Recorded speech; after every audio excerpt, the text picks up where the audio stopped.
वैष्णवी सांगळे, महापालिकेच्या निवडणुका ज्या आहेत त्या आता काही दिवसांवर येऊन ठेपलेल्या आहेत, त्यामुळे सर्वच राजकीय पक्षांनी जी आहे ती निवडणूक जिंकण्यासाठी कंबर कसली आहे. विधानसभेचा निकाल बघता महिला मतदार ज्या आहेत त्या मोठ्या गेम चेंजर ठरल्या होत्या. महापालिकेत देखील ते चित्र पाहायला मिळणार का, हेच आपण काही महिला मतदारांकडून जाणून घेणार आहोत. आपण आता निमाणी येथे आहोत, भाजी मार्केटमध्ये आलेलो आहोत. येथील महिला त्यांची साथ नक्की कोणाला असणार आहे हे आपण जाणून घेणार आहोत. दैनिक भ्रमरमध्ये तुमचं स्वागत. महापालिकेच्या निवडणुका ज्या आहेत त्या काही दिवसांवर येऊन ठेवलेल्या आहेत. लाडकी बहीण योजनेचा तुम्हाला फायदा होतो का? लाडक्या बहिणीच्या योजनेचे पैसे जे मिळतात ना, तेवढी महागाई पण वाढलेली आहे. तुम्हाला नेमका कसा नगरसेवक अपेक्षित आहे? आम्हाला गरीब नगरसेवक निवडून आला पाहिजे. त्यांनी त्याचं स्वतःचं स्वार्थ नाही पाहिलं पाहिजे. काय गरिबांचे लेकर बाळे आवडले, शिक्षण करून साईटलाच आहे, त्यांना नोकरी नाही, पाण्याला मनमजुरी करून खातात. महागाई किती वाढली आहे, गरिबांनी कसे पोट भरायचे. यावेळेस तुम्ही मतदान गेल्या वर्षी तुम्ही म्हणजे गेल्या पंचवार्षिकला तुम्ही मतदान केलं होतं? हो, केलं होतं मतदान. हो. आता ह्या वेळेस तुम्ही मतदान करणार का? हो, मतदान करणार ना. हो. ज्या आहेत समस्या नागरिकांना भेडसावत असतात, बेरोजगारीचा प्रश्न या ताईंनी देखील मांडलेला आहे. आता आपण आणखीन एका आजींसोबत बोलणार आहोत. आजी नमस्कार, दैनिक भ्रमर मध्ये तुमचं स्वागत. महापालिकेच्या निवडणुका ज्या आहेत त्या आलेल्या आहेत, तुम्ही यावेळेस मतदान करणार का? कोणाला करणार? कोणाला करू आता, ज्याला भेटल ते. कोणी काय करीत नाही बाई. या बाई आता मला 10 वर्ष झाले मानावरा वारून, तर कोणी मला ते विधवा बायाचं सुद्धा द्यायची नाही. तुम्ही शासकीय योजना ज्या असतात, विधवा ज्या योजनेत आहे तो तुम्ही फॉर्म भरून आता किती दिवस झाले तरी रुपया येत नाही. त्याचा पाठपुरावा तुम्ही केला नाहीत का? याला जातो ना, येईल आता करते ना, झालं. मग तुम्ही तुमच्या जे प्रभागातील नगरसेवक आहेत त्यांच्याकडे तुमची तक्रार घेऊन गेले होते का? किती वेळ जाती बाई, काय घेते नाही तक्रार नाही घेते, काय नाही घेते. तुम्हाला आता नगरसेवक जो आहे तो कसा अपेक्षित आहे? त्या नगरसेवकाने काय कामं करणं अपेक्षित आहे? काय नाही बाई, काय काम करीत नाही. आमच्या गलीत एक पोल टाकायला लावलाय तर तो टाकीत नाही, काहीच काम करते नाही. प्रभागात ज्या आहे त्या छोट्या छोट्या समस्या असतात त्या बघायला मिळतात.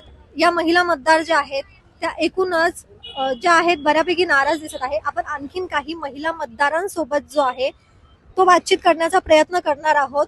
नमस्कार, आपण आणखीन एका ताई सोबत बोलणार आहोत. ताई, महानगरपालिकेच्या निवडणुका ज्या आहेत त्या काही दिवसांवर येऊन ठेपलेल्या आहेत. तुम्हाला नेमका कसा नगरसेवक अपेक्षित आहे? नगरसेवक चांगला पाहिजे. निवडून आल्यानंतर त्यांना आपला फायदा केला पाहिजे. त्यांनी आधी येता घरोघरी फिरता, नंतर आपल्याला विचारत पण नाही. रस्त्याचे काम व्यवस्थित केले पाहिजे, हे ते केलं पाहिजे, गोरगरिबांना मदत केली पाहिजे. तुम्हाला लाडकी बहीण योजनेचा फायदा होतो का? म्हणजे विधानसभा निवडणुकीत जी आहे ती लाडकी बहीण जी आहे ती गेम चेंजर ठरली होती, तर महापालिकेत पण तसं होईल का? लाडक्या बहिणी पुन्हा त्या सरकारला मतदान करणार? हो, लाडकी बहिणीचा फायदा होतो. त्यांनी मदत करता आपल्याला, त्यांना फायदा करायचा आपण.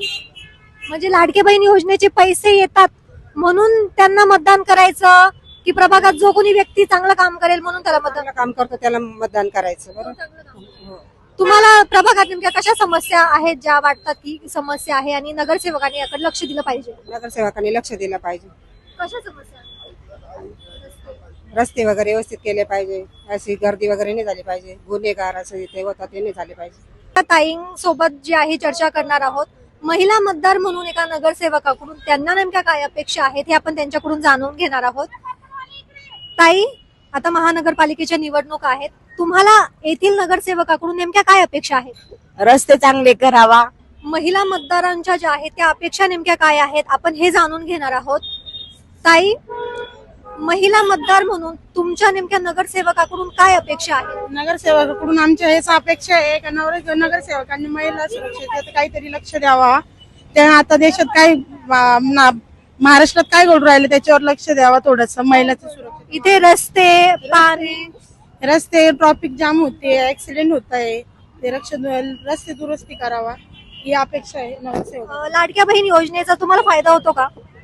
होतो ना फायदा, भरपूर फायदा. विधानसभेत ज्या आहेत त्या महिला मतदार गेम चेंजर ठरल्या होत्या, कारण की महायुती सरकारला लाडक्या बहीण योजनेचा मोठ्या प्रमाणात फायदा झाला असं बोललं जात होतं.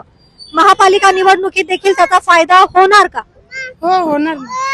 म्हणजे सरकार 1500 रुपये महिलांच्या खात्यात देत आहे म्हणून महिलांनी संबंधित सरकारला मतदान करावं का? नाही, तसं काही नाही.